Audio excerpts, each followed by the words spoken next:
Thank you very much. Can you hear me? Yes, can you hear me? Yeah, sounds good.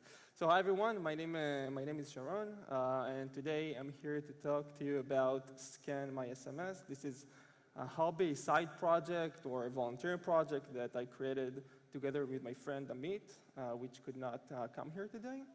I'm a security researcher, and I really like to do some side projects, and I really like to help people. So we tried to combine these two hobbies into something that could be helpful. So how this project started and what is this project? I'm sure that all of you have received at some point of your life kind of a message from your grandma or your mother or father. Hey, I received this text message. Do you know if it's a scam? Now, obviously, 99% of the times that you receive such messages, these are actually scams and phishings. So I used to receive these messages from my grandma, from my mom. She just screenshotted a text message and sent me, and obviously it's a scam. I received it from my father, from my friends. Yeah, this is a great presentation. From my friend. Again, screenshot of a text message asking me if it's a scam or not. Obviously, it's a scam. Come on. And the last straw in the sequence was my wife. She told me, hey, I got this message. Don't worry, I took care of all the bureaucracy. All is good. You don't need to worry. And I was like, shit. I'm sure it happened to most of you at least, from your close circles, close friends, families. But when this message happened, real story, I had some difficulties to sleep at night. And I thought about how is it possible that in 2024, 2023, we're in Israel, the cyber nation, and we don't have a simple solution to understand if a stupid text message is a scam or not. So at the same night, it was 2 a.m., I called my friend Amit, told him, hey, I have this solution, I know how to program everything, I have the architecture, I have the layout, I have everything we need. And he was like, dude, it's 2 a.m., what do you want from me? I have no idea what are you talking about. So obviously I explained everything, and he told me he had some similar stories from his friends and families, so he was really onto it, and we said, yeah, let's go, let's do this, and we invented ScanMySMS.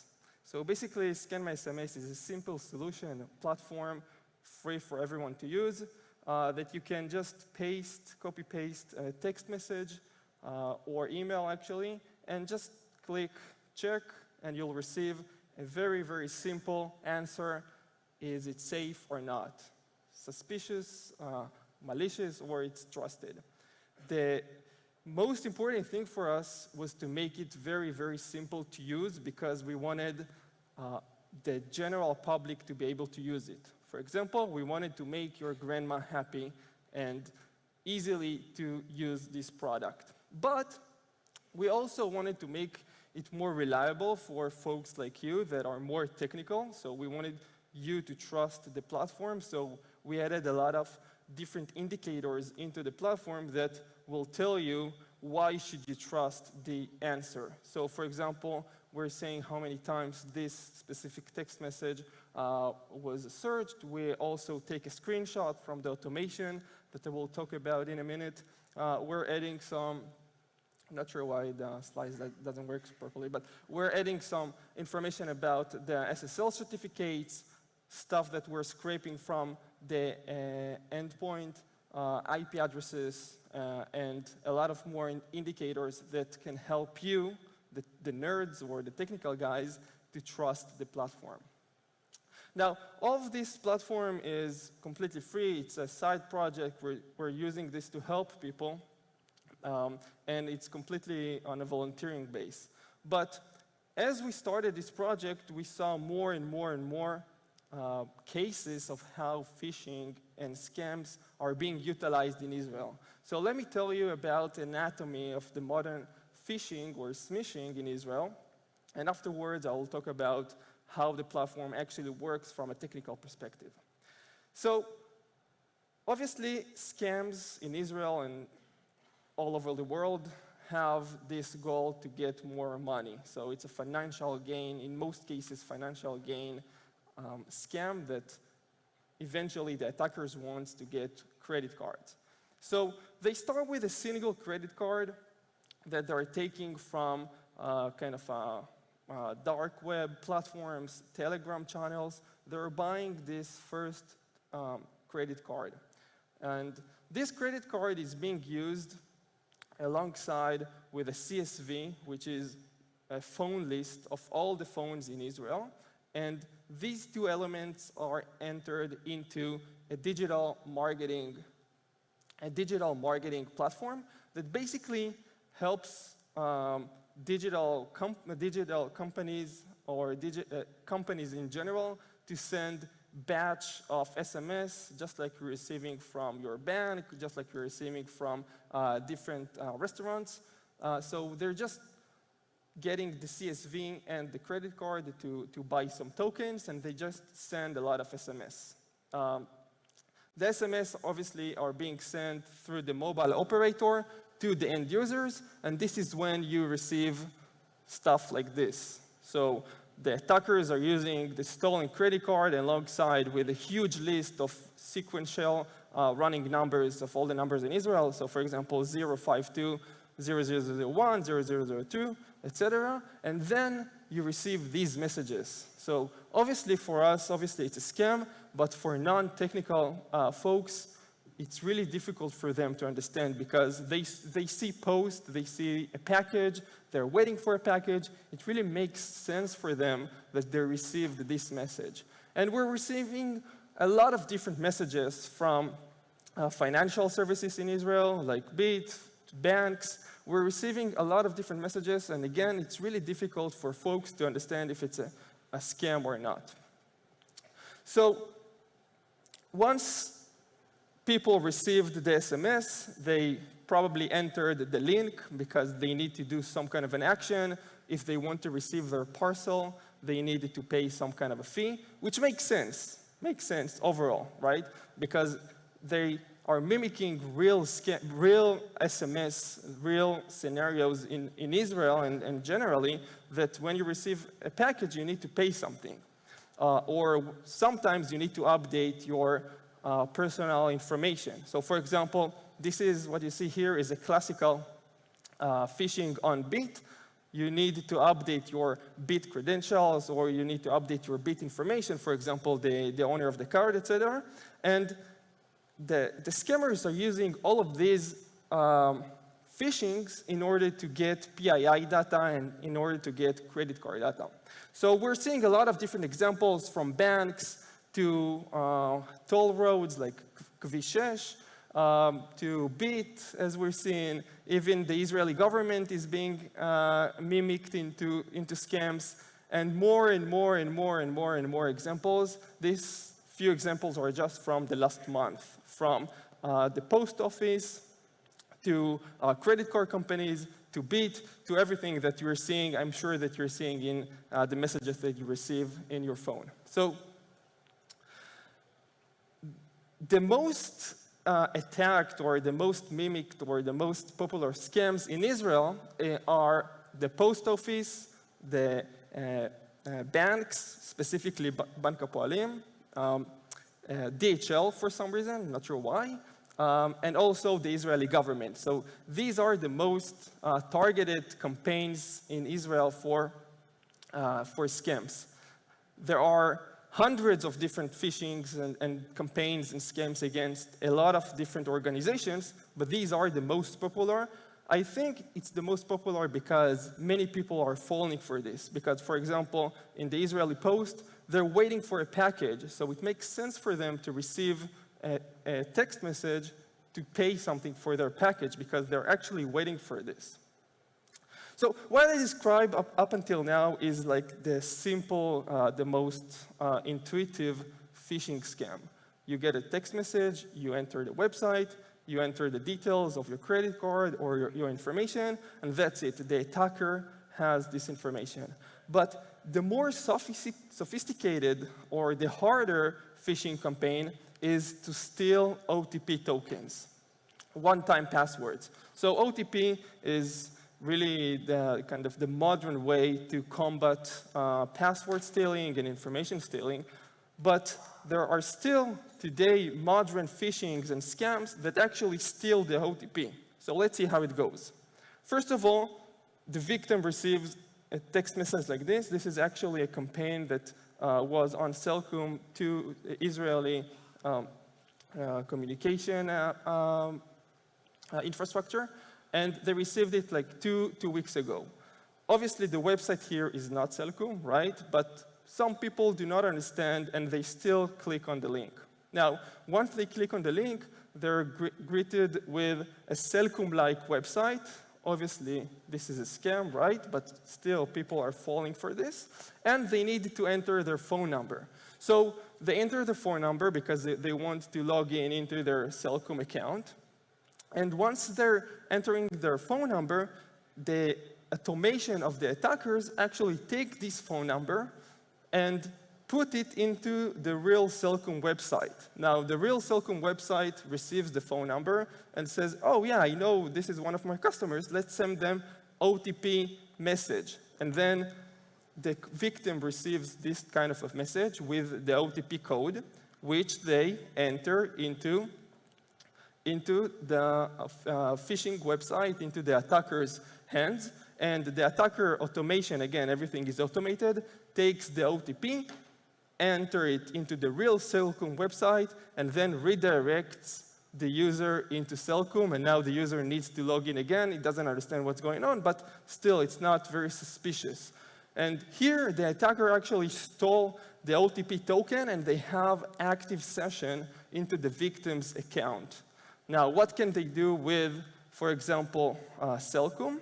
They can swap the SIM into eSIM, and then enter into the eSIM credentials and receive all of the victim's text messages. So the further scams here could be to steal the Gmail, could steal crypto tokens, because they receive, from now on, they have the eSIM of the victim, and they can receive all the text messages of the victim. So this is a very dangerous scam to fall in.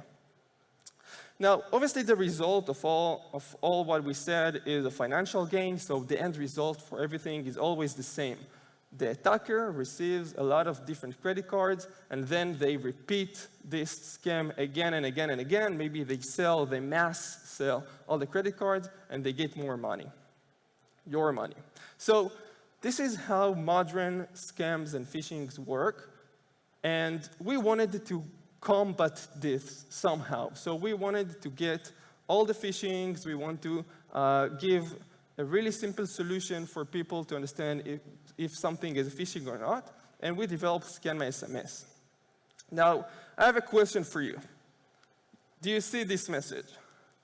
Please raise your hand if you think this is a phishing. OK, almost everyone thinks it's a phishing. If you don't think it's a phishing, raise your hand, even if it's a binary question. OK, just wanted to see if you participate. So this is actually a legitimate SMS from a legitimate credit card company. And this test just proves that it's impossible to say and to understand if a text message is a phishing or not. It's impossible because of multiple elements. First of all, the link is being shortened. So they're using a third-party platform to shorten the link. So it's impossible for us to just look at the link and say if it's a phishing or not, right? You need to actually enter the link. Second of all, the message is very short, and it has a sense of urgency. So it really feels a bit scammy. And third, the sender, cards.il, can be easily mimicked and can be easily changed and can be easily modified because there is no authentication to the SMS protocol. So it's really, really difficult, up to impossible, without entering the link to understand if a text message you receive is a phishing or not. So in order to combat this, we developed a fully autonomous automation that actually takes all the messages and mimics user activity, victim activity. So it will take the text message, it will enter the link, and it will actually unfurl and follow all the redirects of the link in order to actually say to the attacker, please give me the phishing.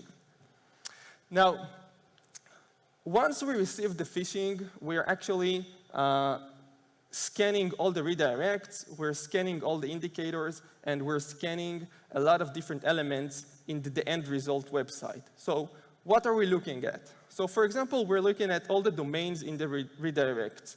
We're looking at all the IP addresses. We're looking at the certificates. We're looking for resources in the HTML. We're looking for keywords.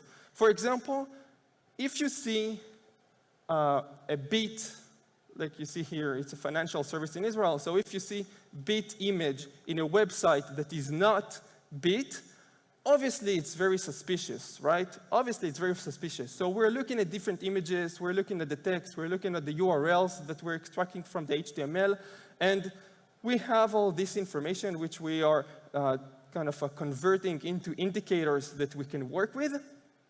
We're combining this with different blacklist and whitelist lists, third-party DB reputations, and we're kind of combining everything into one algorithm that outputs eventually if a website is a phishing or not a phishing. So we want to give a very simple answer, yes or no, because again, most people are not technical and they just want to know, is this a phishing, is this a scam, or not? Now, sometimes the automation fails because everything looks good, there are no indicators on the domains, there are no indicators on the IP addresses, so everything looks normal. We didn't find anything suspicious, but still we're not 100%, the automation is not 100% sure that this is a legitimate website. So what do? We developed a system for volunteers that can actually see all the unclassified links or unclassified messages, and they receive from the automation all the technical background, for example, all the domains, all the reputation of the domains, all the resources, all the images. So it kind of generates a report that sends to the volunteering system, and then the volunteers, anyone who is available, can actually classify, whenever they have time, the websites. So if we look at this message, for example, this component from the volunteering system, we see that the website is actually a legitimate one. So if you search this in Aristotle, for example, or in other engines, reputation engines, you'll see that this is a really benign website. It's a good and trusted website.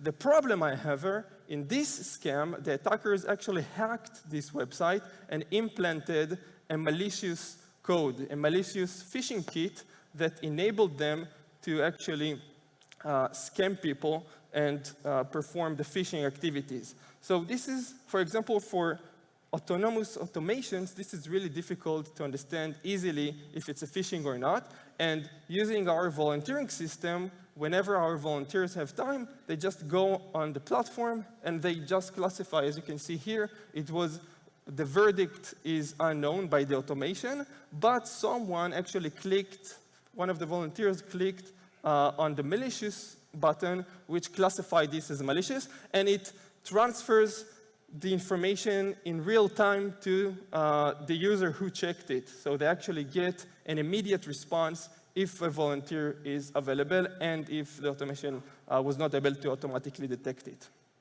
And we did all of this because we really wanted the people to have a platform they could trust. We really wanted people to have something that they could rely on, because it's so difficult to understand if text messages are actually scams or not. So let's go over some statistics.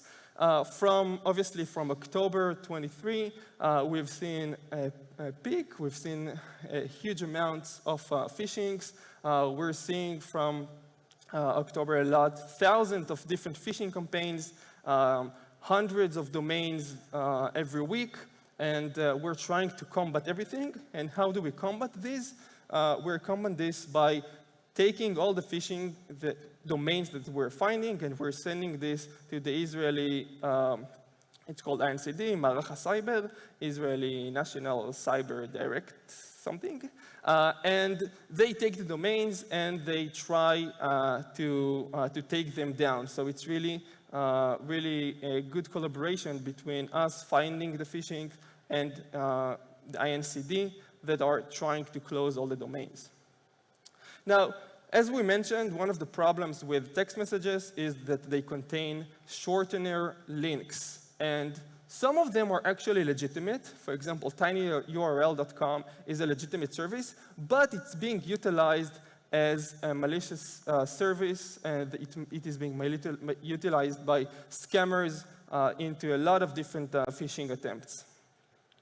Now, to finalize this session, we also created, so we have a huge database, right, of all the phishings in Israel. So we created kind of a small game that you can actually enter the website ScanMySMS.com and play it. It's called Fish for Chips, where you can actually play with yourself. You get different text messages, and you need to classify whether it's a phishing or not. And again, we did this to make some more awareness. We wanted people to understand better how to identify phishing by themselves. So you're welcome to play it. And that's it. Thank you very much.